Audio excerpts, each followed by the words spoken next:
Friends, welcome to தர்சியாஸ் கலாட்டாஸ்.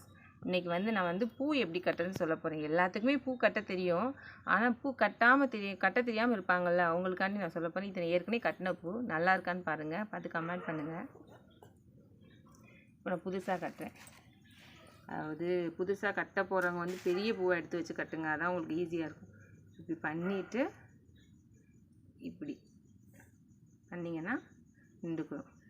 சிலவங்களுக்கு கட்ட தெரியாமல் டபுள் இது கூட போட்டு இப்படி பண்ணி கட்டலாம். அது உங்கள் இதை பொறுத்தது. இப்படி கட்டி இப்படி இழுத்து விட்டிங்கன்னா அழகாக வந்துடும். உங்களுக்கு இன்னொரு தடவை சொல்லித்தரேன். பாருங்கள், பார்த்தீங்களா? கட்டிட்டு தெரியுதா? இந்த 2 விரல் 3 பேருக்கு நடுவில் இது கொண்டு வந்து கொடுத்துட்டோம்னா, இன்னொன்று ஈஸியான மெத்தட் உங்களுக்கு சொல்கிறேன்.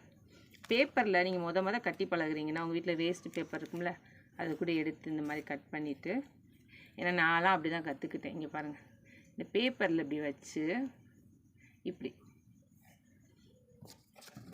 பேப்பரில் கட்டி பழகுனீங்கன்னா உங்களுக்கு பூ வேஸ்ட் ஆகாது. அதுக்காண்டி தான், வேறு ஒன்றும் இல்லை. இந்த மடக்கிட்டு இப்படி